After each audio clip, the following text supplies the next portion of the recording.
ಎಲ್ಲರಿಗೂ ಶರಣಾರ್ಥಿ. ಮೊದಲಿಗೆ ಜನ್ಮದಾತೆಯನ್ನು ಜಗನ್ಮಾತೆಯನ್ನು ಸ್ಮರಿಸಿಕೊಂಡು ಈ ವಾರ್ಷಿಕೋತ್ಸವ ಮತ್ತು ಕರ್ನಾಟಕ ರಾಜ್ಯೋತ್ಸವದ ನೇತೃತ್ವವನ್ನು ವಹಿಸಿ ನಮ್ಮೆಲ್ಲರಿಗೆ ಆಶೀರ್ವಾದವನ್ನು ಮಾಡುತ್ತಿರುವ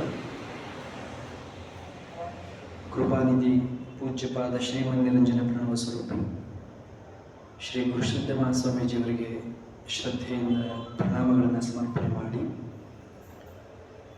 ವೇದಿಕೆಯನ್ನು ಅಲಂಕರಿಸಿ ನಮ್ಮೆಲ್ಲರಿಗೆ ಆಶೀರ್ವಾದವನ್ನು ಮಾಡುತ್ತಿರುವ ಎಲ್ಲ ಪೂಜ್ಯ ಗುರುಚರಣಗಳಲ್ಲಿ ಭಕ್ತಿಯ ಪ್ರಣಾಮಗಳು. ಇಲ್ಲಿ ಸಮಾವೇಶಗೊಂಡಿರುವ ಹಿರಿಯರೇ, ತಾಯಂದಿರೇ, ಸಮಸ್ತ ದೈವವೇ, ನಿಮ್ಮೆಲ್ಲರಿಗೆ ನನ್ನ ಪ್ರೇಮಪೂರ್ಣ ನಮಸ್ಕಾರ. ಕಳೆದ 26 ವರ್ಷಗಳಿಂದ ಈ ಮಠವನ್ನು ಕೇಂದ್ರವನ್ನಾಗಿಟ್ಟುಕೊಂಡು ಪೂಜ್ಯಪಾದ ಗುರುಗಳು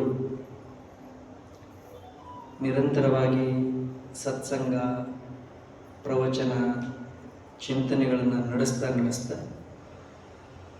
ಅದರ ಜೊತೆಗೆ ಮಾಸಿಕ ಶಿವಾನುಭವವನ್ನು ಮಾಡ್ತಾ ವಿಶೇಷ ಕಾರ್ಯಕ್ರಮಗಳನ್ನು ಆಯೋಜಿಸ್ತಾ ನಮ್ಮೆಲ್ಲರಿಗೆ ವಿಶೇಷವಾದ ಜ್ಞಾನವನ್ನು ದಯಪಾಲಿಸಿದ್ದಾರೆ. ಇಂಥ ಶ್ರೀಮಠದ 26ನೇ ವಾರ್ಷಿಕೋತ್ಸವದಲ್ಲಿ ಈ ವರ್ಷ ನನಗೆ ಸೇವೆ ಸಲ್ಲಿಸುವಂಥ ಸೌಭಾಗ್ಯ ಸಿಕ್ಕಿದೆ. ಪೂಜ್ಯಪಾದ ಗುರುಗಳು ಈ ವರ್ಷ ಚಿಂತನೆ ಮಾಡೋದಕ್ಕೆ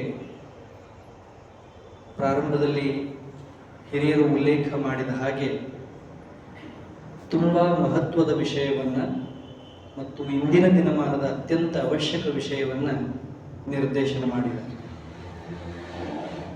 ಈಗಾಗಲೇ ಅವರು ಹೇಳಿದ ಹಾಗೆ ಬರುವ 5 ದಿನಗಳ ಕಾಲ ನಾವು ನೀವೆಲ್ಲ ಸೇರಿ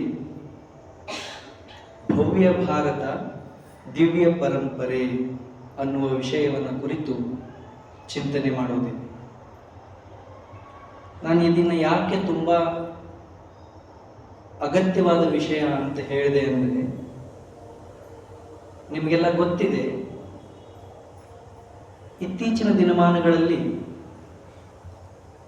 ಎಂತಹ ವಿಪ್ಲವಕಾರಿ ಬೆಳವಣಿಗೆಗಳು ನಡೀತಾ ಇದ್ದಾವೆ ಅಂದರೆ, ಕಲಿತವರ ಸಂಖ್ಯೆ ಹೆಚ್ಚಾದರೂ ಕೂಡ ಸಮಾಜ ಚುಕ್ಕಾಣಿ ಇಲ್ಲದ ಹಡಗಿನ ಹಾಗೆ ಯದ್ವಾ ತದ್ವಾ ತೇಲಾಡ್ತಾ ಇದೆ. ಕಲಿತವರ ಸಂಖ್ಯೆ ತುಂಬ ಕಡಿಮೆ ಇದ್ದಾಗ ಸಮಾಜ ತುಂಬ ಸ್ವಾಸ್ಥ್ಯವಾದ ಜೀವನ ರೀತಿಯನ್ನು ಹೊಂದಿತ್ತು. 100ಕ್ಕೆ 3 ಜನ ಕಲಿತವರಿದ್ದ ಸಮಾಜಕ್ಕೂ 100ಕ್ಕೆ ಹತ್ತಿರ 100 ಜನ ಕಲಿತವರಿದ್ದ ಸಮಾಜಕ್ಕೂ ಇಂಥ ಜಿಗಜಾಂತರ ವ್ಯತ್ಯಾಸ ನಿರ್ಮಾಣ ಆದದ್ದೇ ದೊಡ್ಡ ದುರ್ದೈವ. ತಪ್ಪಿನ ಪ್ರಮಾಣ, ಅನ್ಯಾಯದ ಪ್ರಮಾಣ, ಅನಾಚಾರದ ಪ್ರಮಾಣ ದಿನೇ ದಿನೇ ಎಷ್ಟು ಹೆಚ್ಚಾಗ್ತಾ ಇದೆ ಅಂದರೆ,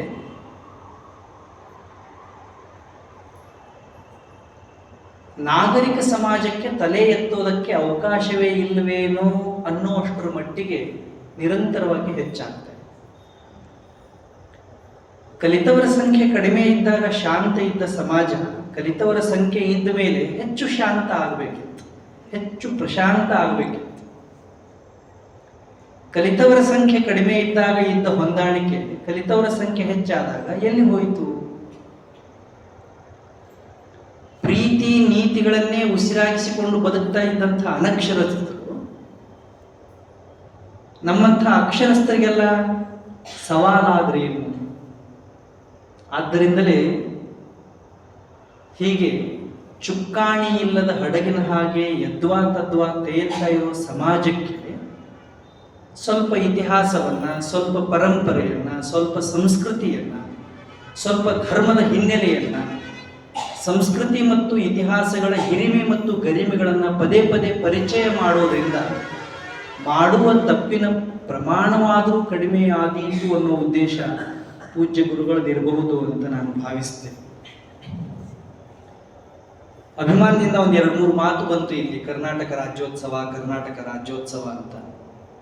ನಿಮಗೂ ಗೊತ್ತಿರಬಹುದು, ನಾನು ಮಧ್ಯಾಹ್ನ ಚಿಕ್ಕೋಡಿಯಿಂದ ಬೆಳಗಾವಿಗೆ ಬರಬೇಕಾದ್ರೆ ಎಷ್ಟು ವಾಹನಗಳು ಬೆಳಗಾವಿ ಕಡೆ ಓಡಿ ಬರ್ತಾ ಇದ್ದು ಹುಡುಗರನ್ನ ತುಂಬಿಕೊಂಡು ಅಂದ್ರೆ ಎಲ್ಲಾ ಗಾಡಿ ತುಂಬಿ ಗಾಡಿ ಮೇಲೆ ಹುಡುಗರು ಕೂತಿದ್ರು.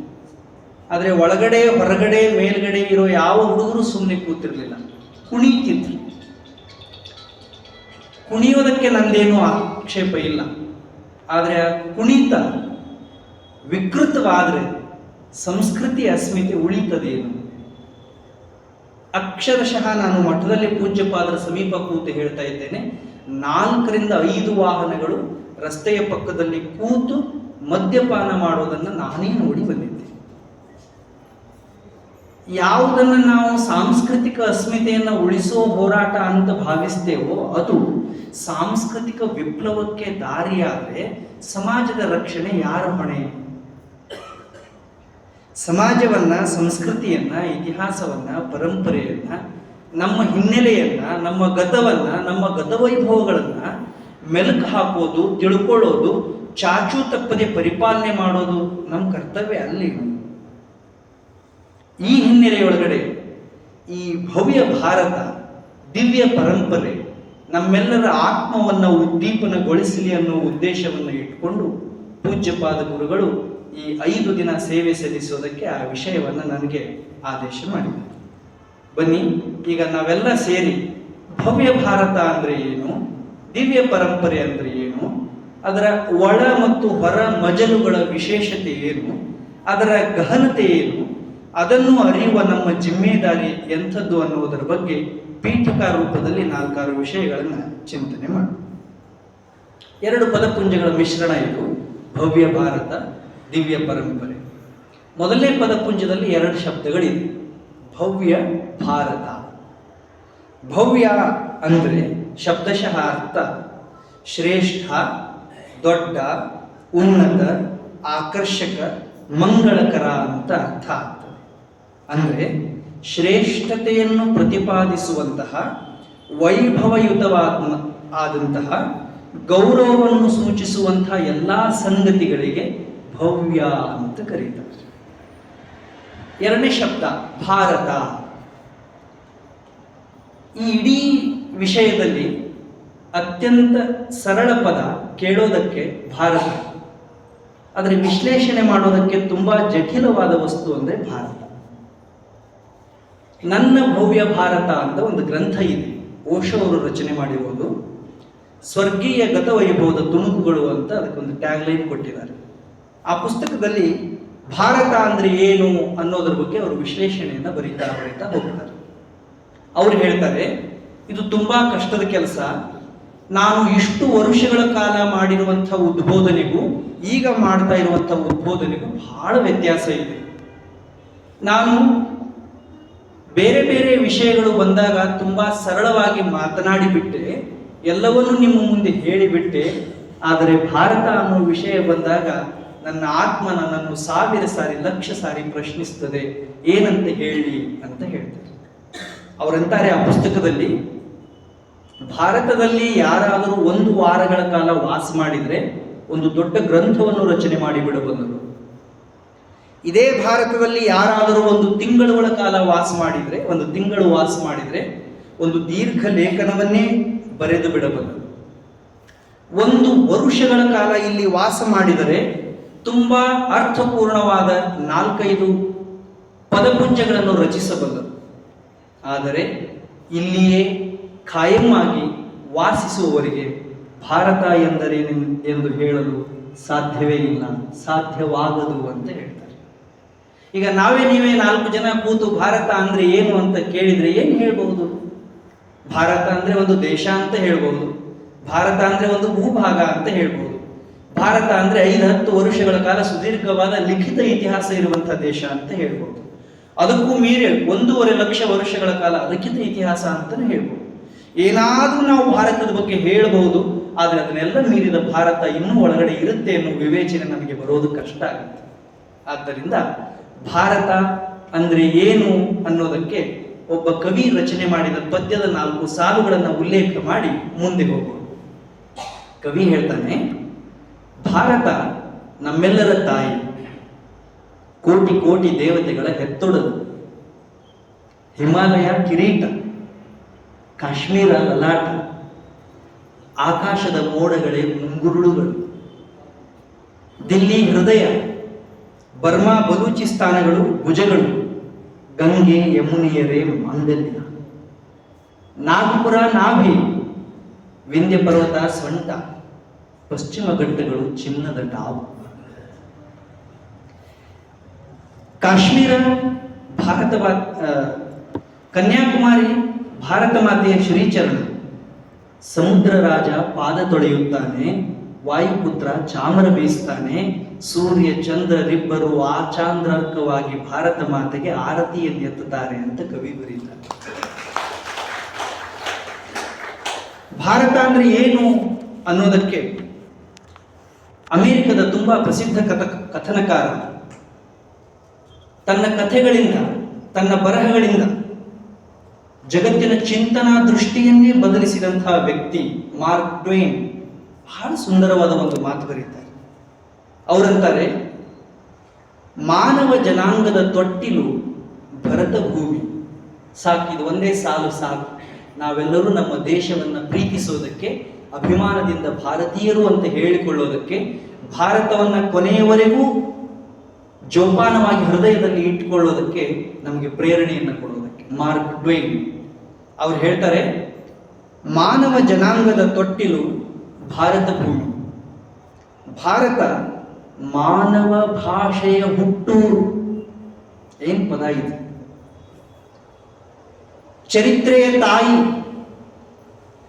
ಪುರಾತತ್ವಗಳ ಅಜ್ಜಿ, ಸಂಪ್ರದಾಯಗಳ ಮುತ್ತಜ್ಜಿ. ಅದಕ್ಕಾಗಿಯೇ ಎಲ್ಲರೂ ಈ ನಾಡನ್ನು ನೋಡಲೇಬೇಕೆಂದು ಬಯಸುತ್ತಾರೆ, ಬರುತ್ತಾರೆ, ನೋಡಿ ಬಂದ ಮೇಲೆ ಇಲ್ಲಿಯೇ ಉಳಿಯುತ್ತಾರೆ. ಒಮ್ಮೆ ಬಂದು ನೋಡಿ ಇಲ್ಲೇ ಉಳಿದ ಮೇಲೆ ಜಗತ್ತಿನ ಇನ್ಯಾವ ಸ್ವರ್ಗ ಸದೃಶ ದೇಶವನ್ನು ತೋರಿಸುತ್ತೇವೆ ಬಾ ಎಂದರೂ ಅವರಿಗೆ ವಾಪಸ್ ಹೋಗಲು ಮನಸ್ಸೇ ಬರುವುದಿಲ್ಲ. ಮಾರ್ಕ್ ಟ್ವೇನ್ನ ಮಾತಿತು. ಇಂಥ ಭಾರತವನ್ನು, ಇಂಥ ಶ್ರೇಷ್ಠ ಜನಾಂಗದ ತಾಯ್ನಾಡನ್ನು ಏನಂತ ವರ್ಣನೆ ಮಾಡುವುದು? ಇರಲಿ, ಆದರೂ ನಾವು ಭಾರತ ಅಂದ್ರೆ ಏನು ಅನ್ನೋದ್ರ ಬಗ್ಗೆ 1-2-3 ಚಿಂತನೆಗಳನ್ನು ಮಾಡೋಣ. ನಂಬರ್ 1, ನಮ್ಮ ಭಾರತ ದೇಶ ಅನ್ನೋದು ಒಂದು ಸೀಮಿತ ಗಡಿಯೊಳಗಿನ ಭೂಭಾಗ ಅಲ್ಲ, ಒಂದು ಭೂಗೋಳ ಅಲ್ಲ. ಒಂದು ವೇಳೆ ಭಾರತ ಅನ್ನೋದು ಸೀಮಿತ ಗಡಿಯೊಳಗಿನ ಭೂಭಾಗ ಆಗಿದ್ದೇ ಆದರೆ ನಾವು ಒಂದು 32 ಲಕ್ಷದ ಚಿಲ್ಲರೆ ಸಾವಿರ ಚದರ ಕಿಲೋಮೀಟರ್ಗಳ ಇತಿಹಾಸವನ್ನು ಮಾತ್ರ ಅಧ್ಯಯನ ಮಾಡಬೇಕಾಗ್ತದೆ.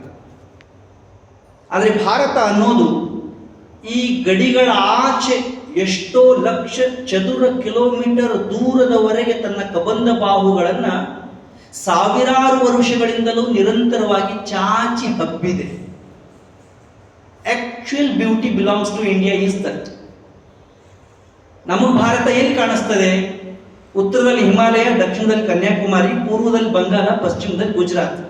ಈ 4 ದಿಕ್ಕಿನ ಒಳಗಡೆ ಇರುವಂಥ 28 ರಾಜ್ಯ, ಆ ರಾಜ್ಯದ ಆಸ್ಪಾಸ್ನಲ್ಲಿರುವಂಥ ಸಣ್ಣ ಪುಟ್ಟ ಆಚರಣೆಗಳನ್ನು ನೋಡಿ ನಾವು ಭಾರತ ಅಂತ ಹಿಗ್ಗುತ್ತೇವೆ.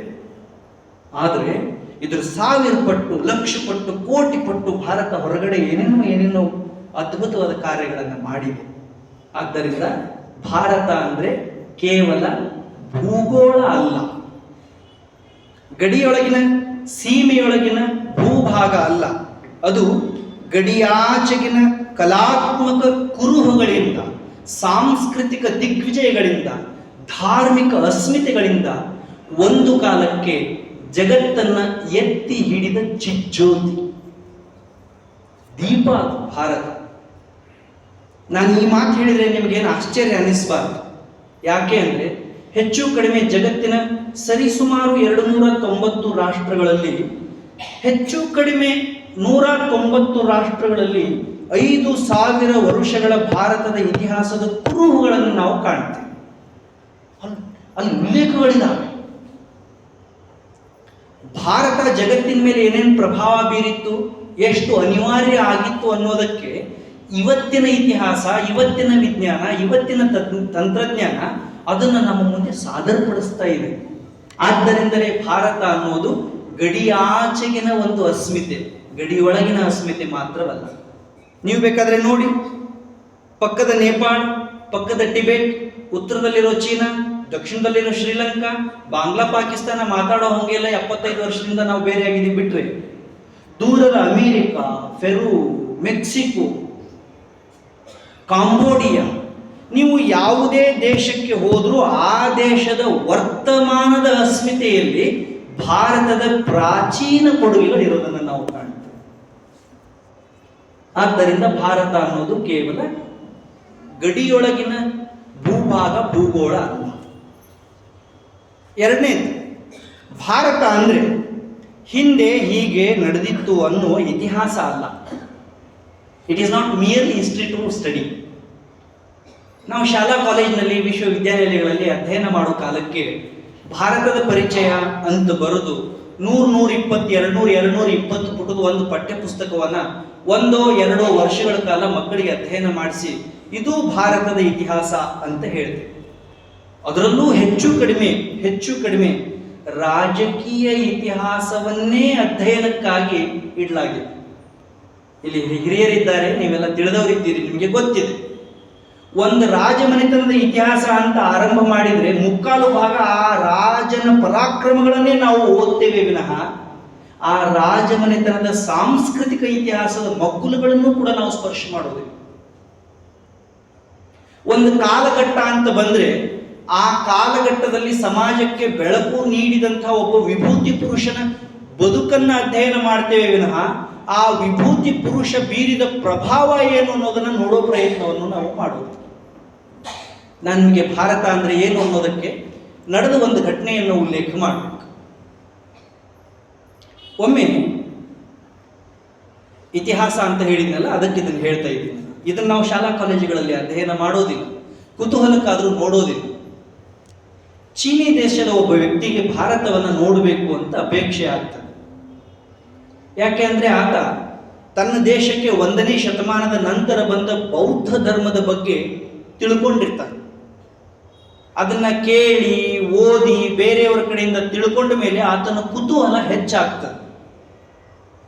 ಇಂಥ ಜಗದ್ವಂದ್ಯ ಚಿಂತನೆಗಳು ಹುಟ್ಟಿದ ಭೂಮಿಯನ್ನು ನಾನು ನೋಡದೇ ಇದ್ರೆ ನನ್ನ ಜೀವನ ವ್ಯರ್ಥ ಅನ್ನೋ ತೀರ್ಮಾನಕ್ಕೆ ಆತ ಬರ್ತಾನೆ. ಕಲ್ಪನೆ ನೋಡಿ ಹೇಗೆ. ಮತ್ತೆ ತೀರ್ಮಾನ ಮಾಡ್ತಾನೆ, ನಾನು ಭಾರತ ದೇಶಕ್ಕೆ ಹೋಗಬೇಕು. ಕೊನೆಗೂ ಭಾರತ ದೇಶಕ್ಕೆ ಬರ್ತಾನೆ. ಸುದೀರ್ಘವಾದ ಕಾಲ ಭಾರತ ದೇಶವನ್ನ ನೋಡ್ತಾನೆ. ಇಲ್ಲಿ ನೋಡಿ ನೋಡಿ ನೋಡಿ ನೋಡಿ ಆತ ತನ್ನ ಲೇಖನಗಳಲ್ಲಿ ಒಂದು ಉದ್ಗಾರವನ್ನು ತೆಗೀತಾನೆ. ಅದ್ಭುತ, ಅದ್ಭುತ, ಪರಮಾದ್ಭುತ. ನಾನು ಅಲ್ಲಿ ಕೇಳಿ ನನ್ನ ಕರ್ಣಗಳು ಪಾವನವಾಗಿದ್ದವು, ಇಲ್ಲಿ ನೋಡಿ ನನ್ನ ಕಂಗಳು ಮತ್ತು ಜೀವನ ಪಾವನವಾಯಿತು ಅಂತ ಆತ ಬರೀತಾನೆ. ಭಾರತ ಕೊನೆಗೆ ಹೋಗೋ ಕಾಲಕ್ಕೆ ಅವನಿಗೆ ಇನ್ನೊಂದು ಚಿಂತನೆ ಬರುತ್ತೆ.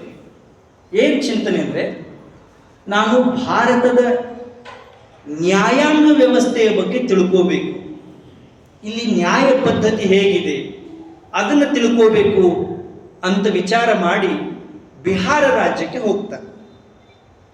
ಬಿಹಾರದಲ್ಲಿ ಒಂದು ಹಳ್ಳಿ, ಆ ಹಳ್ಳಿಯಲ್ಲಿ ಒಂದು ಪಂಚಾಯಿತಿ ನಡೆದಿದೆ. ಆಗಿನ ನ್ಯಾಯಾಂಗ ಅಂದರೆ ಪಂಚಾಯಿತಿನೇ ತಾನೆ, ಆಗ ಕೋರ್ಟು ಕಚೇರಿಗಳು ಇರಲಿಲ್ಲ. ಅಲ್ಲಿ ಜನ ಸೇರಿದ್ದಾರೆ, ಒಂದು 50-100 ಜನ ಸೇರಿದ್ದಾರೆ. ಒಂದು ಗಿಡದ ಕೆಳಗಡೆ ಒಂದು ವಿಶಾಲವಾದ ಕಟ್ಟೆ ಮೇಲೆ ಒಬ್ಬ ವಯಸ್ಸಾದ ಅಜ್ಜ ಕೂತಿದ್ದಾರೆ. ಅಜ್ಜನ ಪಕ್ಕ ಈ ಕಡೆ ಇಬ್ರು ಕೂತಿದ್ದಾರೆ. ಪಂಚರು, ಪಂಚಾಯತಿ. ಇವನಿಗೆ ಕುತೂಹಲ, ಇದೆಂಥ ನ್ಯಾಯ ಪದ್ಧತಿ, ಹೇಗೆ ಇವ್ರು ನ್ಯಾಯದಾನ ಮಾಡ್ತಾರೆ, ಏನು ವ್ಯಾಜ್ಯ ಇಲ್ಲಿ ಬಂದಿದೆ, ಏನು ವಿಚಾರಣೆ ಇವ್ರು ಮಾಡ್ತಾರೆ ಅಂತ ತಿಳ್ಕೋಬೇಕು ಅನ್ನೋ ಕುತೂಹಲ. ಮಂದಿ ಮಧ್ಯ ಬಂದ ಆತ ನಿಂತ್ಕೊಳ್ತಾರೆ. ಪಂಚಾಯಿತಿ ಪ್ರಾರಂಭ ಆಗ್ತದೆ. ಪಂಚರು ಹೇಳಿದ ಮೇಲೆ ಕಂಪ್ಲೇಂಟ್ ಹೇಳೋ ಚಾಲು ಮಾಡ್ತಾರೆ. ಆ ಕಡೆ ಒಬ್ಬ ರೈತ ಇದ್ದಾನೆ, ಈ ಕಡೆ ಒಬ್ಬ ರೈತ ಇದ್ದಾನೆ, ಸುತ್ತ ಜನ ಕೂತಿದ್ದಾರೆ, ಶಾಂತ ವಾತಾವರಣ ಇದೆ, ಏನೂ ಗದ್ದಲ ಇಲ್ಲ. ಪಂಚರ ಮುಂದೆ ಒಂದು ಸಣ್ಣ ಬಿಂದಿಗೆ ಇದೆ, ಮಣ್ಣಿನ ಬಿಂದಿಗೆ ಇದೆ, ಘಟ ಇದೆ. ಆ ಘಟದೊಳಗಡೆ ಬಂಗಾರದ ನಾಣ್ಯಗಳಿದೆ. ಸೇರಿರೋರಿಗೆಲ್ಲ ಅದು ಕಾಣಿಸ್ತಾ ಇದೆ. ಅರ್ಧ ಪಂಚಾಯಿತಿ ಕೇಳೋ ನೋಡೋ ಕುತೂಹಲ ಜನಕ್ಕಾದ್ರೆ ಬಂಗಾರದ ನಾಣ್ಯದ ಮೇಲಿನ ಕುತೂಹಲನ ಹೆಚ್ಚಿಗೆ ಇತ್ತು. ಸರಿ, ಪಂಚಾಯಿತಿ ಪ್ರಾರಂಭ ಮಾಡಿ ಅಂತ ಪಂಚರು ಹೇಳಿದ್ರು. ಆಗ ಮೊದಲನೇ ರೈತ ಮುಂದೆ ಬಂದು ಹೇಳಿದ, ಪಂಚಾಯಿತಿ ಮುಂದೆ ತನ್ನ ಕಂಪ್ಲೇಂಟ್ ಇಟ್ಟ, ವ್ಯಾಜ್ಯ ಇಟ್ಟ, ಸಮಸ್ಯೆ ಇಟ್ಟ. ಅವ ಹೇಳಿದ, ಸ್ವಾಮಿ, ಯಾವ ಜನ್ಮದ ಪುಣ್ಯನೋ ಗೊತ್ತಿಲ್ಲ, ಬಹಳ ವರ್ಷಗಳಿಂದ ನಮ್ಮ ಹಿಂದಿನ ಹಿರಿಯರು ಸಂಪಾದಿಸಿಟ್ಟಿದ್ದ ಭೂಮಿ ನನ್ನ ಪಾಲಿನಲ್ಲಿತ್ತು. ಇತ್ತೀಚೆಗೆ ಸ್ವಲ್ಪ ಕಷ್ಟ ಆಯಿತು. ಮನೆಯಲ್ಲಿ ಮಗಳು ಮದುವೆ ಮಾಡೋ ಅಡಚಣೆ ತೀರಿಸೋ ಸಲುವಾಗಿ ಒಂದು ಭೂಮಿ ತುಣುಕನ್ನ ನಾನು ಮಾರಿಬಿಟ್ಟೆ. ಆ ಭೂಮಿ ಮಾರಿದ್ರ ಸಲುವಾಗಿ ಈ ಮನುಷ್ಯ ನಮ್ಗೆ ಸ್ವಲ್ಪ ಹಣನೂ ಕೊಟ್ಟಿದ್ದಾನೆ. ಆದರೆ ಏನು ಮಾಡೋದು, ನಿನ್ನೆ ರಾತ್ರಿ ಮಧ್ಯರಾತ್ರಿ ಮನೆಗೆ ಒಂದು ಬಾಗಿಲು ಬಡ್ದು ನಾನು ನಿದ್ದೆ ಕೆಡಿಸ್ದ. ಬರೀ ನಿದ್ದೆ ಕೆಡಿಸಿದಷ್ಟೇ ಅಲ್ಲ, ನಾನು ಎಚ್ಚರ ಆದಮೇಲೆ ನನ್ನ ಮುಂದೆ ಈ ಕೊಡ ಇಟ್ಟ, ಈ ಘಟ ಇಟ್ಟ, ಮತ್ತೆ ಹೇಳ್ತಾನೆ, ಈ ಘಟ ಬಂಗಾರದ ನಾಣ್ಯ ತುಂಬಿದ ಬಿನ್ಗೆ ನಿಮ್ಮ ಜಮೀನಲ್ಲಿ ಸಿಕ್ಕಿದೆ, ಇದು ನನಗೆ ಬೇಡ, ತಗೊಳ್ಳಿ ಅಂತಿದ್ದಾನೆ. ಸ್ವಾಮಿ, ನಾನು ಜಮೀನಿಗೆ ಹಣ ತಗೊಂಡಿದ್ದೀನಿ, ಆ ಜಮೀನೊಳಗಡೆ ಇರೋ ನಿಧಿ ಮೇಲೆ ನನ್ನ ಹಕ್ಕಿಲ್ಲ, ಇದನ್ನು ಅವನಿಗೆ ಕೊಡಿ ಅಂತ ಹಳೇ ರೈತ ಕಂಪ್ಲೇಂಟ್ ಮಾಡ್ತಾ ಇದ್ದಾನೆ. ಅವನು ಮುಗಿತಲ್ಲ, ಹೊಸ ರೈತ ಹೇಳಬೇಕಲ್ಲ. ಅವ ಬಂದು ಪಂಚರಿಗೆ ಕೈ ಮುಗಿದು ದೈವಕ್ಕೆಲ್ಲ ನಮಸ್ಕಾರ ಮಾಡಿ ಹೇಳ್ತಾನೆ, ಸತ್ಯ ಸ್ವಾಮಿ, ಅವ್ರು ಜಮೀನನಿಗೆ ಕೊಟ್ಟರು, ಅದಕ್ಕೆ ನಾನು ಹಣನೂ ಅವ್ರಿಗೆ ಕೊಟ್ಟೆ. ನಾನು ಜಮೀನಿಗೆ ಹಣ ಕೊಟ್ಟಿದ್ದೇನೆ ವಿನಃ ಜಮೀನಿನೊಳಗಡೆ ಇರೋ ನಿಧಿಗೆ ಹಣ ಕೊಟ್ಟಿಲ್ಲ. ನನಗೆ ನಿಧಿ ಸಿಗಬೇಕಿತ್ತು ಅನ್ನೋದಾದ್ರೆ ಮುಂದೆ ಯಾವತ್ತಾದ್ರೂ ನಾನು ದುಡ್ಡು ತಗೋತೀನಿ, ಇದನ್ನು ಅವನಿಗೆ ಕೊಡಿ. ಅವ ಹೇಳ್ತಾನೆ, ಇಲ್ಲ ಸ್ವಾಮಿ, ನಿಧಿ ನಂದೇ ಅನ್ನೋದಾಗಿದ್ರೆ ಇಷ್ಟು ವರ್ಷ ಉಳುಮೆ ಮಾಡೋ ಕಾಲಕ್ಕೆ ನಂಗೆ ಯಾಕೆ ಸಿಗಲಿಲ್ಲ? ಅರೆ, ಚೀನಾದಿಂದ ಬಂದು ಈ ವ್ಯಾಜ್ಯ ನೋಡ್ತಾ ಇದ್ದು ಮನುಷ್ಯನ ಎದೆ ಒಡೆದು ಹೋಗ್ತದೆ. ಆತ ಅಂತಾನೆ, ಹಿಂಗೂ ಪ್ರಪಂಚದಲ್ಲಿ ನಂದಲ್ಲ ನಿಂದು ಅಂತ ಸಂಪತ್ತು ಜಗಳ ಮಾಡಿದ ದೇಶ ಯಾವುದಾದ್ರೂ ಇದೆಯಾ ಅಂತ ಬರೀತಾನೆ. ಅವನಿಗಿನ್ನೂ ಕುತೂಹಲ ಹೆಚ್ಚಾಗ್ತದೆ. ತೀರ್ಮಾನ ಏನಾಗ್ತದೆ ಅಂತ ನಿಂತು ನೋಡ್ತಿರ್ತಾನೆ. ಅವಾಗ ಆ ಪಂಚರು ತೀರ್ಮಾನ ಮಾಡ್ತಾರೆ, ಡಿಸಿಷನ್ ಹೇಳ್ತಾರೆ. ಏನು ಡಿಸಿಷನ್ ಅಂದರೆ, ನೀನೂ ತಗೊಳ್ಳೋದಕ್ಕೆ ತಯಾರಿಲ್ಲ, ನೀನೂ ತಗೊಳ್ಳೋದಕ್ಕೆ ತಯಾರಿಲ್ಲ, ನಾವೆಲ್ಲ ಪಂಚರು ಸೇರಿ ಒಂದು ತೀರ್ಮಾನಕ್ಕೆ ಬಂದಿದ್ದೀವಿ. ತೀರ್ಮಾನ ಏನು ಅಂದರೆ, ಈ ಒಟ್ಟು ಸಂಪತ್ತನ್ನು 3 ಭಾಗ ಮಾಡ್ತೀವಿ. 30 ಭಾಗ ನೀನು ತಗೋ, 30 ಭಾಗ ನೀನು ತಗೋ, ಉಳಿದ 40 ಭಾಗವನ್ನ ಊರಿನ ಸಾರ್ವಜನಿಕ ಕಲ್ಯಾಣ ಕಾರ್ಯಕ್ರಮಕ್ಕೆ ಬಳಸೋಣ ಅಂತ ಹೇಳ್ತಾರೆ. ಹಂಗೆ ಹೇಳಿದಾಗ ಇವರಿಬ್ರು ರೈತರು ಕೇಕೆ ಹಾಕಿ ಒಬ್ರಿಗೊಬ್ರು ತಪ್ಪಿಕೊಂಡು ವಿಜಯೋತ್ಸವ ಆಚರಿಸಿದ್ರಂತೆ. ಅಂದ್ರೆ ಸಂಪತ್ತು ಸರ್ವರಿಗೂ ಸಲ್ಲುತ್ತೆ ಅನ್ನೋದಕ್ಕಾಗಿ ಸಂತೋಷ ಪಡೋರು ಭೂಮಿ ಭಾರತ ಅಲ್ಲ. ಭಾರತದಲ್ಲಿ ಇಂಥ ಆಶ್ಚರ್ಯಕರ ಸಂಗತಿಗಳು ನಡೆದಿದಾವಲ್ಲ. ಆದ್ದರಿಂದ ಭಾರತ ಅನ್ನೋದು ಕೇವಲ ಹಿಂದೆ ಹೀಗೆ ನಡೆದಿತ್ತು ಅನ್ನುವ ಕಥಾಗುಚ್ಛ ಅಲ್ಲ. ಅದು ವಿಚಾರಗಳು ಮತ್ತು ವಿಸ್ಮಯಗಳನ್ನೇ ತನ್ನ ಗರ್ಭದಲ್ಲಿ ತುಂಬಿಕೊಂಡಿರುವಂಥ ಜಗತ್ತಿನ ಅತ್ಯಂತ ದೊಡ್ಡ ಆಶ್ಚರ್ಯ. ಭಾರತ ಅಂದರೆ ಒಂದು ಕಾವ್ಯ, ಭಾರತ ಅಂದರೆ ಒಂದು ಅದೃಶ್ಯ, ಭಾರತ ಅಂದರೆ ಒಂದು ಸ್ಫುಟ ವಾಸ್ತವ.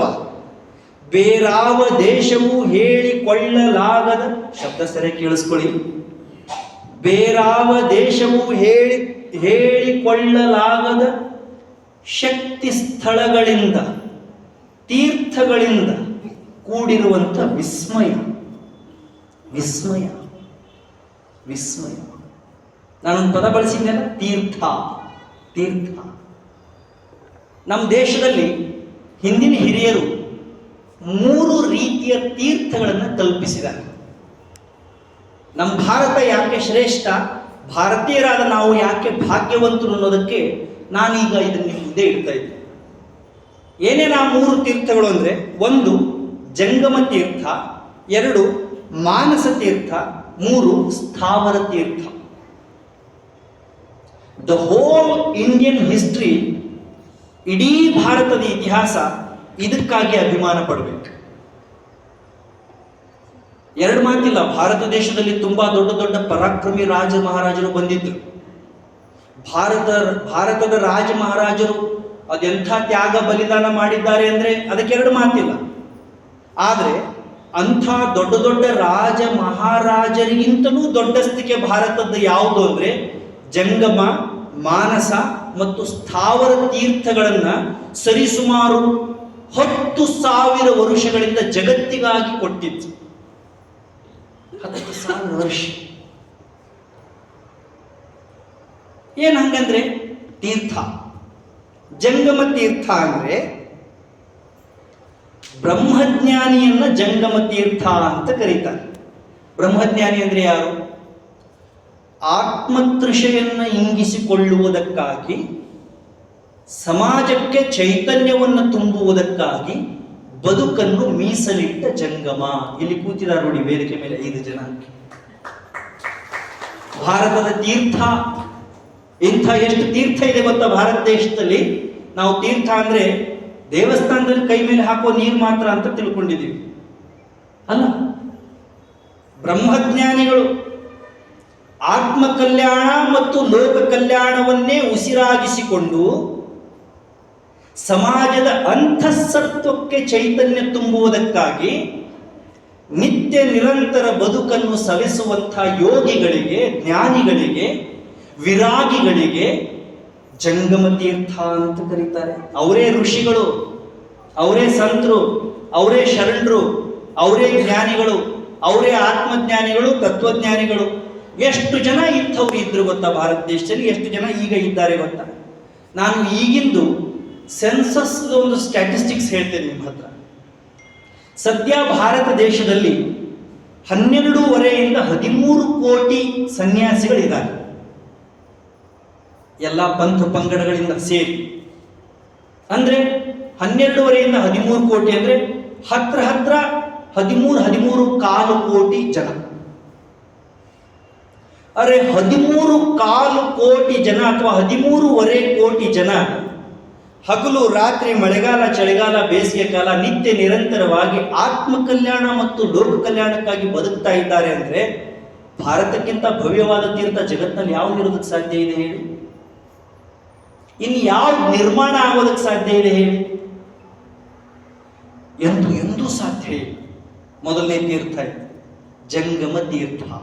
ಬ್ರಹ್ಮಜ್ಞಾನ, ಆತ್ಮ ಕಲ್ಯಾಣ, ಲೋಕ ಕಲ್ಯಾಣ, ಹಿಂದಿನ ಇತಿಹಾಸ, ಸದ್ಯದ ವರ್ತಮಾನ, ಮುಂದಿನ ಭವಿಷ್ಯ ಸದಾಕಾಲವು ಯೋಗ್ಯವಾದದ್ದೇ, ಒಳ್ಳೆಯದೇ, ಒಳ್ಳೆಯವರೇ ಬೆಳಗಬೇಕು, ಬದುಕಬೇಕು, ಉಳಿಬೇಕು, ಬೆಳೀಬೇಕು. ಎಂಥ ಕನಸು, ಎಂಥ ಕನಸು, ಎಂಥ ಕನಸು. ಎರಡನೇದು ಮಾನಸ ತೀರ್ಥ. ಇದೊಂದು ದೊಡ್ಡ ವೈಶಿಷ್ಟ್ಯ. ಅವರೇನಂತಾರೆ? ಸತ್ಯ, ಕ್ಷಮೆ, ಇಂದ್ರಿಯ ನಿಗ್ರಹ, ದಾನ, ದಮ, ಸಂತೋಷ, ಬ್ರಹ್ಮಚರ್ಯ, ಪ್ರಾಣಿದಯೆ, ಆರ್ಜವ, ಜ್ಞಾನ, ಧೈರ್ಯ, ಸ್ಥೈರ್ಯ, ಆತ್ಮಶುದ್ಧಿ, ಇಂಥ ಎಲ್ಲ ಸದ್ಗುಣಗಳಿಗೆ ಮಾನಸ ತೀರ್ಥ ಅಂತ ಕರೀತಾರೆ. ಇದನ್ನ ನಮಗೆ ಕಲಿಸೋ ಕಾರಣಕ್ಕಾಗಿ, ಕರುಣಿಸೋ ಕಾರಣಕ್ಕಾಗಿ ಜಂಗಮ ತೀರ್ಥ ಇರ್ತದೆ. ಎಂಥ ಭಾಗ್ಯವಂತರಲ್ಲ ನಾವು.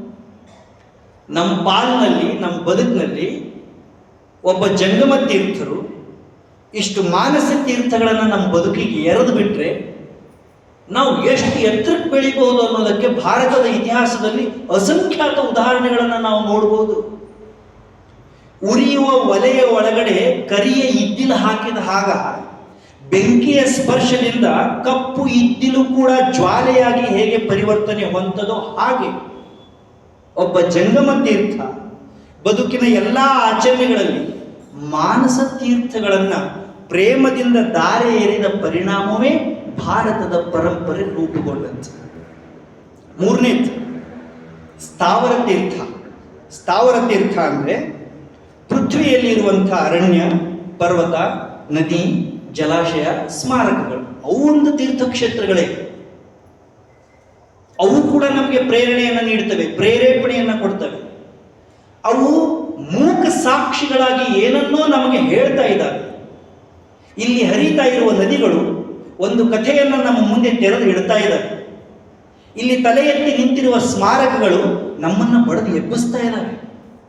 ನಮ್ಮನ್ನು ಜಾಗೃತರನ್ನಾಗಿ ಮಾಡಿ, ನಮ್ಮನ್ನು ಎಚ್ಚರಗೊಳಿಸಿ, ವರ್ತಮಾನವನ್ನು ನಿರ್ವಹಣೆ ಮಾಡುವುದು ಹೇಗೆ, ಭವಿಷ್ಯವನ್ನು ನಿರ್ಮಿಸಿಕೊಳ್ಳುವುದು ಹೇಗೆ ಅನ್ನೋದನ್ನು ಕಲಿಸ್ತಾ ಇದ್ದಾವೆ. ಅವಕ್ಕೆ ಸ್ಥಾವರ ತೀರ್ಥ ಅಂತ ಕರೀತಾರೆ. ಈ ಸ್ಥಾವರ ತೀರ್ಥ ಅಂತ ಇದೆಯಲ್ಲ, ಇದರೊಳಗಡೆ ಮತ್ತೆ 4 ಭಾಗ ಮಾಡ್ತಾರೆ. ಬಹಳ ಚಂದ ಇದೆ ಇದು. ನಾನು ಆಗಲೇ ಅದಕ್ಕೆ ಹೇಳಿದ್ದು, ಭಾರತ ಅಂದರೆ ಏನು ಅಂತ 2 ಮಾತಿನಲ್ಲಿ ಹೇಳೋದು ಬಹಳ ಕಷ್ಟ. ಅಥವಾ ಭಾರತದ ಬಗ್ಗೆ 4 ಕತೆ ಹೇಳಿ ಇದು ಭಾರತ ಅಂತ ಮುಗಿಸೋದು ಕಷ್ಟ. ಯಾರು ಏನೇ ಹೇಳಿ ಅಲ್ಲಿಂದ ಹೊಸ ಭಾರತ ಪ್ರಾರಂಭ ಆಗುತ್ತೆ. ಈ ಸ್ಥಾವರ ತೀರ್ಥದೊಳಗಡೆ ಧರ್ಮತೀರ್ಥ, ಅರ್ಥತೀರ್ಥ, ಕಾಮತೀರ್ಥ, ಮೋಕ್ಷ ತೀರ್ಥ ಅಂತ ಮತ್ತೆ 4 ಭಾಗ ಇದೆ. ಧರ್ಮತೀರ್ಥ ಅಂದ್ರೇನು? ಲಕ್ಷ್ಯ ಕೊಟ್ಟು ಕೇಳಿಸ್ಕೊಳ್ಳಿ, ಎಷ್ಟು ಚಂದ ಇದೆ. ಧರ್ಮ ಪಾಲನೆಯ ಅಭಿರುಚಿಯನ್ನು ಬೆಳೆಸುವ ಸ್ಥಳ. ಖಲಾಸ್. ನಮಗೆ ಹುನುಮಾನವರಿಗೆ ಧರ್ಮ ಪಾಲನೆಯ ಅಭಿರುಚಿಯನ್ನು ಮೂಡಿಸುವ ಸ್ಥಳ. ಇದೇ ಮಠ, ಇದೇ ಮಂದಿರ. ನಮಗೆ ಮಠ ಏನು ಕಲಿಸುತ್ತೆ? ಧರ್ಮದ ಹಾದಿಯಲ್ಲಿ ನಡೆಯೋದು ಹೇಗೆ ಅಂತ ಕಲಿಸುತ್ತೆ.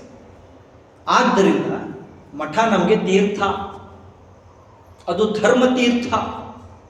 ಅರ್ಥ ತೀರ್ಥಕ್ಕೆ ಅವ್ರು ಹೇಳ್ತಾರೆ, ದೊಡ್ಡ ಮಟ್ಟದಲ್ಲಿ ವ್ಯಾಪಾರ ನಡೆಯುವಂಥ ನದಿ ತೀರಗಳು, ಸಂಗಮ ಸ್ಥಳಗಳು, ಅವಕ್ಕೆ ಅರ್ಥತೀರ್ಥ ಅಂತ ಕರೀತಾರೆ. ಕಾಮತೀರ್ಥಕ್ಕೆ ಅವರು ಹೇಳ್ತಾರೆ, ಸುಂದರವಾದ ಕಲಾತ್ಮಕವಾದ ವಸ್ತುಗಳ ನಿರ್ಮಾಣ ಮತ್ತು ಉಪಾಸನೆ ನಡೆಯುವ ಸ್ಥಳ. ಭಾರತ ದೇಶಕ್ಕೆ ಜನ ಜಗತ್ತಿನ ಮೂಲೆ ಮೂಲೆಯಿಂದ ಓಡಿ ಬರೋದಕ್ಕೆ ಇರುವ 3 ಕಾರಣಗಳಲ್ಲಿ ಅತಿ ದೊಡ್ಡ ಕಾರಣ ಇದು. ಭಾರತ ಒಂದು ಕಾಮತೀರ್ಥ. ಕಾಮತೀರ್ಥ ಅಂದರೆ ಭಾರತವನ್ನು ನೋಡಿ ಕಣ್ಣು ಸ್ವಚ್ಛ ಮಾಡಿಕೊಳ್ಳೋದಕ್ಕೆ ಎಷ್ಟೋ ಜನಕ್ಕೆ ಅವಕಾಶ ಇದೆ. ಇಲ್ಲಿಯ ಸೌಂದರ್ಯದ ಸ್ನಿಗ್ಧ ಆಕರ್ಷಣೆ, ಇಲ್ಲಿಯ ಹಿಂದಿನ ಹಿರಿಯರು ನಿರ್ಮಾಣ ಮಾಡಿದ ಕಲಾತ್ಮಕ ವಸ್ತುಗಳು, ಸ್ಮಾರಕಗಳು ಜಗತ್ತಿಗೆ ಎಂಥ ಶಕ್ತಿಯನ್ನು ತುಂಬುತ್ತಾ ಇದೆ. ಮತ್ತು ಕೊನೆಯದಾಗಿ ಮೋಕ್ಷ ತೀರ್ಥ ಅಂದರೆ ವಿದ್ಯೆ, ಜ್ಞಾನ, ಆಧ್ಯಾತ್ಮಿಕ ಶಿಕ್ಷಣವನ್ನು ನೀಡುವಂಥ ಸ್ಥಳಗಳು. ಇದು ಹೀಗೆ ತುಂಬ ದೀರ್ಘ ಇದೆ. ಇದನ್ನು ಆಮೇಲೆ ಮತ್ತೊಂದು ಭಾಗ ಮಾಡಿದ್ದಾರೆ. ಅದರಲ್ಲಿ ದೈವತೀರ್ಥ, ಅಸುರತೀರ್ಥ, ಆರ್ಷತೀರ್ಥ, ಮಾನುಸ ತೀರ್ಥ, ತೀರ್ಥ ತೀರ್ಥ ತೀರ್ಥ ತೀರ್ಥ. ತೀರ್ಥ ಅಂದರೆ ಭಾರತ, ಭಾರತ ಅಂದರೆ ತೀರ್ಥ. ಎಂಥ ವಿಷಯ ಇದು! ಭವ್ಯ ಭಾರತ. 2ನೇ ಪದಪುಂಜ ಇದೆಯಲ್ಲ, ಅದರ ಬಗ್ಗೆ ಸ್ವಲ್ಪ ನೋಡೋಣ.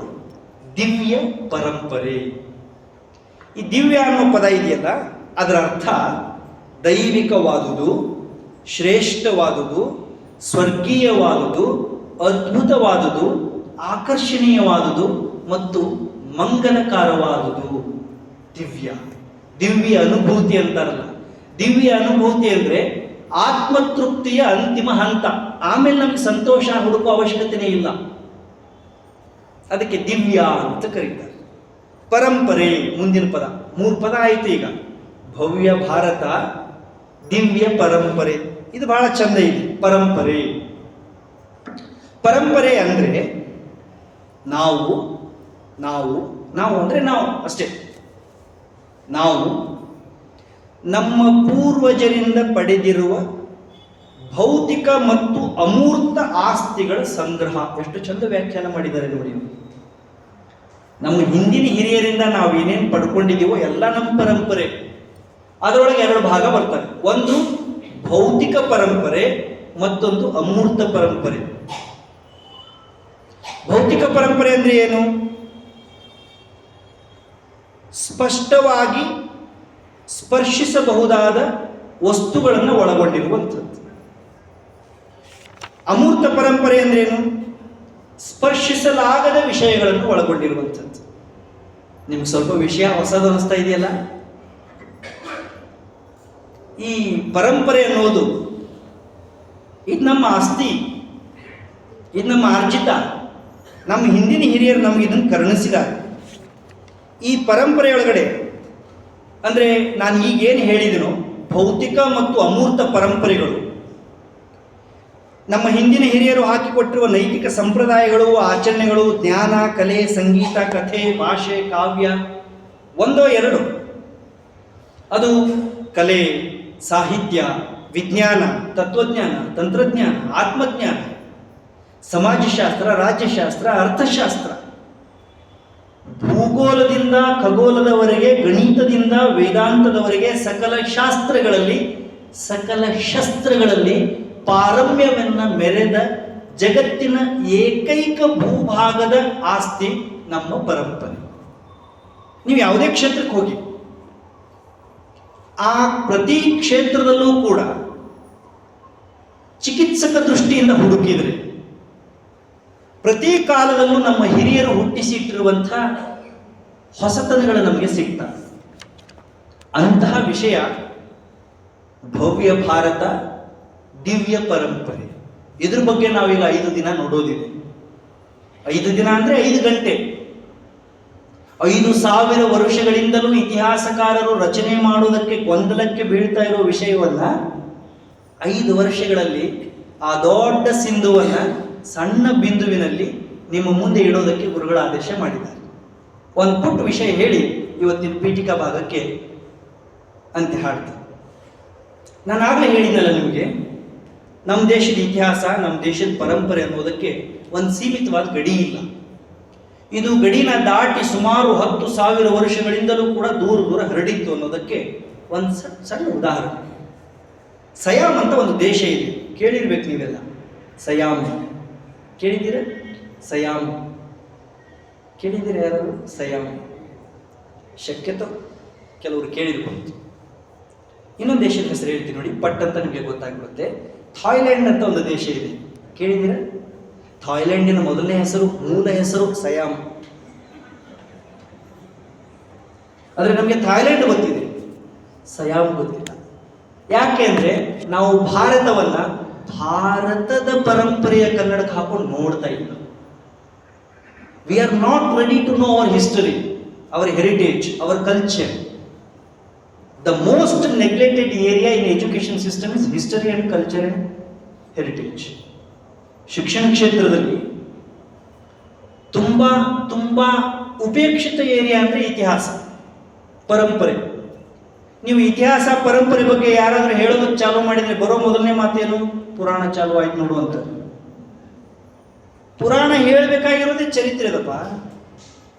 ಆದರೆ ನಮ್ಮ ಇತಿಹಾಸ ಪರಂಪರೆನ ಪುರಾಣಕ್ಕೆ ಸೀಮಿತವಾಗಿ ಇಟ್ಟಿದ್ದರಿಂದಲೇ ಹೊರಗಡೆ ವಿಪ್ಲವಕಾರಿ ಬೆಳವಣಿಗೆಗಳು ನಡೀತಾ ಇದೆ. ನಾವು ಯಾರು ಅಂತ ನಮಗೆ ಏನು ಅಂತ ಗೊತ್ತೇ ಇರದೇ ಇದ್ರೆ ನಾವು ಏನು ಬೇಕಾದ್ ಮಾಡ್ತೀವಿ. ನಮ್ಮ ಹಿಂದಿನ ಹಿರಿಯರ ಜೀವನದ ರೀತಿ ನೀತಿ ನಮಗೆ ಗೊತ್ತಿತ್ತು ಅಂದರೆ ನಾವು ಹೇಗೆ ನಡ್ಕೋಬೇಕು ಅನ್ನೋದು ನಮ್ಗೆ ಗೊತ್ತಾಗುತ್ತೆ. ಈಗ ಇವತ್ತು ಬೆಳಿಗ್ಗೆ ಮಧ್ಯಾಹ್ನ ಬರ್ತಾ ಇದ್ರು, ಗಾಡಿ ಒಳಗೆ ಕೂತಿದ್ರು ಅಂತ ಹೇಳಿದ್ನಲ್ಲ, ಅವರಿಗೆ ನಮ್ಮ ಹಿಂದಿನ ಹಿರಿಯರು ಹೇಗಿದ್ರು ಕನ್ನಡದವರು ಅಂತ ಗೊತ್ತಿದ್ದಿದ್ರೆ ಅವ್ರಂಗೆ ಮಾಡ್ತಿದ್ರ? ಒಬ್ಬ ಅಮಾತ್ಯನ ತಾಯಿ, ಲಕ್ಷ್ಮೀಧರ ಅಮಾತ್ಯ ಅಂತ ವಿಜಯನಗರ ಸಾಮ್ರಾಜ್ಯದಲ್ಲಿ ಒಬ್ಬ ಮಂತ್ರಿ ಬರ್ತಾರೆ. ಅವನ ತಾಯಿ ತನ್ನ ಕೂಸಿಗೆ ಹಾಲು ಕುಡಿಸೋ ಕಾಲಕ್ಕೆ, ಎದೆಗೆ ಹಚ್ಕೊಂಡ ಕಾಲಕ್ಕೆ ಕಿವಿ ಹಿಂಡ್ಕೊಂಡು ಹೇಳಿದ ಮಾತು ಒಂದು ಶಾಸನ ಆಗಿದೆ. ಆಕೆ ಹೇಳ್ತಾಳೆ, ಕೆರೆಯಂ ಕಟ್ಟಿಸು, ಬಾವಿಯಂ ತೋಡಿಸು, ಅನ್ನಚಕ್ರಂ ನಿರ್ಮಿಸು. ಅರೆ, ಹಿಂದೆ ನಮ್ಮ ಹಿರಿಯರು ಕೆರೆ ಕಟ್ಟಿಸು, ಜನರ ಕಣ್ಣೀರು ಒರೆಸು, ಜನರಿಗೆ ಉಪಕಾರ ಮಾಡು ಅಂತ ಹೇಳಿದ್ದಾರೆ. ಅಂಥ ನಾಡಿನೊಳಗಡೆ ಅದರ ಹಬ್ಬ ನಾವು ಹಿಂಗೆ ಮಾಡ್ತಾ ಇದ್ದೀವಿ ಅನ್ನೋ ಪರಿಜ್ಞಾನ ಅವ್ರಿಗೆ ಇದ್ದಿದ್ರೆ, ಇತಿಹಾಸ ಗೊತ್ತಿದ್ದಿದ್ರೆ ಹಿಂಗೆ ಮಾಡ್ತಿರ್ಲಿಲ್ಲ ಅಂತ ನನ್ನ ಮಾತು. ಬನ್ನಿ, ಸಯಾಮ್, ಥಾಯ್ಲೆಂಡಿನ ಮೂಲ ಹೆಸರು ಸಯಾಮ್. ಸುಮ್ಮನೆ ಜಲಕ್ಕೆ ನೋಡಿ ಹೇಗಿದೆ. ಅಲ್ಲಿ ಒಂದು ಕಾಲಕ್ಕೆ ಸುಖೋದಯ ಅಂತ ಒಂದು ಸಾಮ್ರಾಜ್ಯ ಇತ್ತು. ನಮ್ಮಲ್ಲಿ ಹೇಗೆ ವಿಜಯನಗರ ಸಾಮ್ರಾಜ್ಯ ಅಂತ ಆಯ್ತಲ್ಲ, ಗುಪ್ತರು ಅಂತ ಆದ್ರಲ್ಲ, ಈ ಗುಪ್ತರು ವಿಜಯನಗರ ಸಾಮ್ರಾಜ್ಯ ಜಗತ್ತನ್ನ ಭಾರತದ ಕಡೆ ತಿರುಗಿ ನೋಡೋ ಹಾಗೆ ಮಾಡಿದಂಥ ಶಕ್ತಿ ಕೇಂದ್ರಗಳು. ಹಾಗೆ ಸುಖೋದಯ ಅಂತ ಒಂದು ಸಾಮ್ರಾಜ್ಯ ಇತ್ತು. ಆ ಸಾಮ್ರಾಜ್ಯದ ಮೊದಲನೆಯ ರಾಜನ ಹೆಸರು ಇಂದ್ರಾದಿತ್ಯ ಮತ್ತು ಅವರ ರಾಜಧಾನಿ ಸಜ್ಜನಾಲಯ. ಏನು ಆಶ್ಚರ್ಯ! ಎಲ್ಲಿಯ ಥಾಯ್ಲೆಂಡ್, ಎಲ್ಲಿಯ ಸಜ್ಜನಾಲಯ? ಅಂದ್ರೆ ರಾಜ್ಯದ ಜನರ ಮನಸ್ಥಿತಿ ಅಷ್ಟು ಸಾವಿರ ವರುಷಗಳ ಹಿಂದೆ ಹಾಗೆ ಅಲ್ಲಿ ನಿರ್ಮಾಣ ಆಗಿತ್ತು ಅಂದರೆ ಈ ಪರಂಪರೆ, ಈ ಇತಿಹಾಸ ಎಷ್ಟೋವರ ಮೇಲೆ ಪರಿಣಾಮ ಬೀರಬೇಕು ಹೇಳಿ. ಈಗೂ ಥಾಯ್ಲೆಂಡಿನ ಪ್ರಮುಖ ನಗರಗಳ ಎಲ್ಲ ಹೆಸರು ಭಾರತದ ಪ್ರಾಚೀನ ಹೆಸರುಗಳೇ ಇಲ್ಲ. ಇನ್ನೊಂದು ಸಾಮ್ರಾಜ್ಯ ಅಯತಿಯು ಸಾಮ್ರಾಜ್ಯದ ಹೆಸರು, ರಾಮಾಧಿಪತಿ ರಾಜನ ಹೆಸರು, ದ್ವಾರಾವತಿ ಅವರ ರಾಜಧಾನಿ. ಇಂಥದ್ದು ಅಸಂಖ್ಯಾತ ಉದಾಹರಣೆಗಳನ್ನ, ಉಲ್ಲೇಖಗಳನ್ನ, ಕುರುಹುಗಳನ್ನ ನಾವು ಜಗತ್ತಿನ ಮೂಲೆ ಮೂಲೆಗಳಲ್ಲಿ ನೋಡೋದಕ್ಕೆ ಸಾಧ್ಯ ಇದೆ. ಅಂತಹ ದಿವ್ಯ ಪರಂಪರೆಗೆ, ಭವ್ಯ ಇತಿಹಾಸಕ್ಕೆ ನಾವೆಲ್ಲ ವಾರಸುದಾರರು ಅನ್ನೋದೇ ನಮ್ಮ ಹೆಮ್ಮೆ. ಹಾಗಾದ್ರೆ ಈ ಪರಂಪರೆ, ಈ ಇತಿಹಾಸ, ಈ ಗತವೈಭವದ ಸ್ವರ್ಣೀಯ ತುಣುಕುಗಳನ್ನು ನಾಳೆಯಿಂದ ಕೆಲವು ಗಮನಿಸೋಣ. ನಮಸ್ಕಾರ.